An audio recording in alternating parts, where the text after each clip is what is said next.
اعوذ باللہ من الشیطان الرجیم بسم اللہ الرحمن الرحیم۔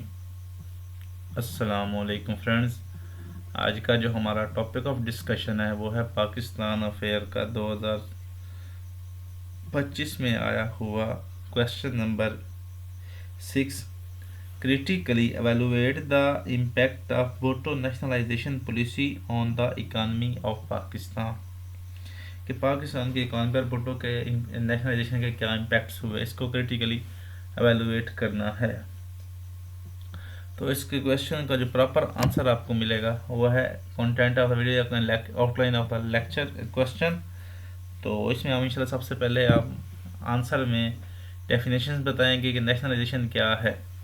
تو جب بھی آپ نے پیپر میں اٹیمپٹ کرنا ہے تو ہمیشہ 2 ڈیفینیشن لکھنی ہے، ایک سمپل اور ایک فارن آتھر کی۔ اس کے بعد آپ نے ہمیشہ ہسٹوریکل بیک گراؤنڈ بتانا ہے کویشچن کا، کوئی پاکستان افیئر کا کوئی بھی ٹاپ کویشچن ہو اس کا آپ نے ہمیشہ ہسٹوریکل بیک گراؤنڈ بتانا ہے۔ اس کے بعد ہم دیکھیں گے کہ پاکستان کی اکانومی پر اس کے امیجیٹ یعنی فوراً کون سے امپیکٹس آئے تھے۔ اس کو ہم دیکھیں گے میڈیم اور لانگ ٹرم کون سے اکنامک امپیکٹس پڑے تھے بھٹو کے نیشنلائزیشن کے، اور اس کے بعد بتائیں گے کہ سوشل اور پولیٹیکل امپیکٹس بھی آئے تھے۔ جو ایگزامینر سے پوچھے تھے وہ اکنامک، لیکن ہم اس میں سوشل پولیٹیکل امپیکٹس بھی بتائیں گے جو 2 سے 3 ہوں گے تاکہ ایگزامینر پہ اچھا امپیکٹ پڑے۔ اس کے بعد ہم اس کا کریں گے کریٹیکل انالیسس یعنی پازیٹیو اور نیگیٹو یہ دونوں اس میں بتائیں گے، اور اینڈ پہ ہم انشاءاللہ دیکھیں گے کہ نیشنلائزیشن کو کیسے ریزالو کیا گیا۔ تو پوسٹ نیشنلائزیشن اینڈ ریورسل، تو یہ تو آپ کی پراپر آؤٹ لائن ہوگی کویشچن کی۔ آنسر آپ نے اس آؤٹ لائن کو دیکھتے ہوئے بھی ایکسپلین کرنا ہے۔ تو ابھی ہم چلتے ہیں اپنی چینل کی طرف۔ اگر آپ ہمارے چینل پر نیو ہیں تو ہمارے چینل دا رمضان گروپ کو سبسکرائب کر لیں اور اس ویڈیو کو لائک کریں اور ان دوستوں کے ساتھ شیئر کریں جو C S S P M S کی تیاری کر رہے ہیں اور اس سال اٹیمپٹ کرنے کی خواہش رکھتے ہیں، اور کمنٹ سیکشن میں بتائیں کہ آپ کو ہماری ویڈیو کیسی لگی اور کن ٹاپکس پر آپ ہم سے ویڈیو ڈیمانڈ کرتے ہیں۔ تو ابھی ہم چلتے ہیں اپنے آنسر کی طرف۔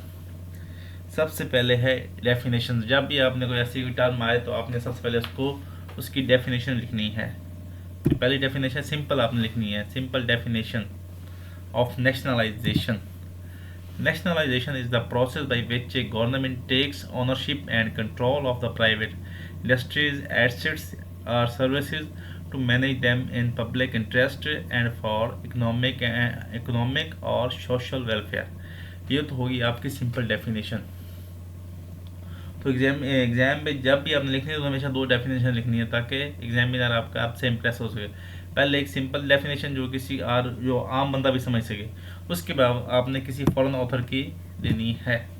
یہ پال اے سیمول ہیں، ان کی ڈیفینیشن نوٹ کریں۔ Nationalization is the transfer of ownership and management of the کی انڈسٹریز اور resources from private enterprise to public sector to promote economic planning and social welfare. یہ تو ہوگی آپ کی ڈیفینیشن آف نیشنلائزیشن۔ اس کے بعد ہم چلتے ہیں انٹروڈکشن کی طرف۔ انٹروڈکشن میں جب بھی آپ نے لکھنا ہے تو پراپر اس کی ایک فیکٹ دینا ہے۔ تو اس کا فیکٹ نوٹ کر لیں آپ۔ سن 1972 سے 76 کے درمیان ریاست نے 31 بڑی انڈسٹریز، 13 بینکس اور 32 انشورنس کمپنیوں کو اپنے کنٹرول میں لے لیا۔ ایک ایسا فیصلہ تھا جس نے پاکستان کی باقاعدہ معیشت کے معاشی یعنی جو اکانومی کی تقریباً اپروکسیمیٹلی 80% حصے کو راتوں رات بدل کر رکھ دیا۔ 80% حصے کو راتوں رات بدل کر رکھ دیا۔ یہ ہو گیا آپ کا پراپر